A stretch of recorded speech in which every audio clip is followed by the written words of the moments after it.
형사사건에서 경찰 조사를 받게 되면 압박감 속에서 자기도 모르게 불리한 진술을 하는 경우가 많습니다.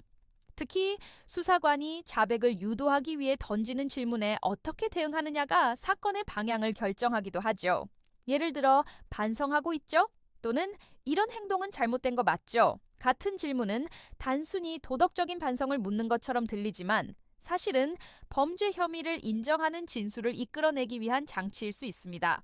이런 질문에 네, 잘못했습니다 라고 답하는 순간 그 자체로 유죄의 증거가 될 수 있습니다.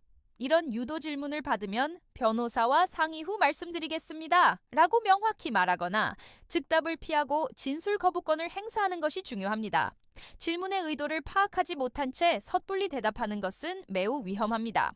저희는 실제 사건을 진행할 때 경찰 조사 단계부터 의뢰인과 동행하여 이런 유도 질문을 현장에서 즉시 차단하고 질문의 의도를 분석해 의뢰인에게 가장 유리한 방식으로 답변을 조율합니다.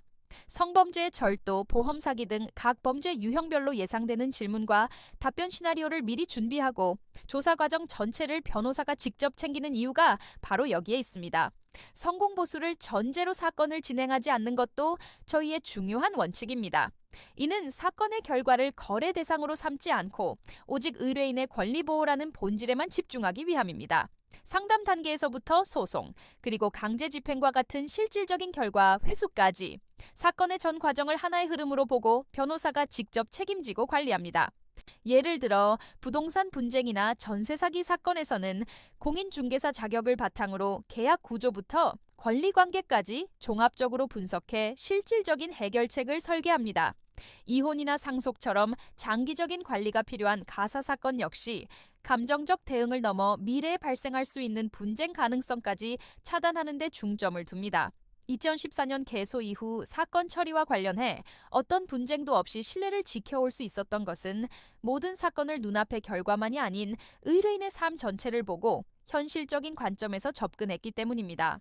형사, 민사, 가사, 행정사건까지 처음 상담부터 마지막까지 변호사가 직접 소통하며 책임지는 구조. 이것이 바로 법률사무소 아신이 사건을 다루는 방식입니다.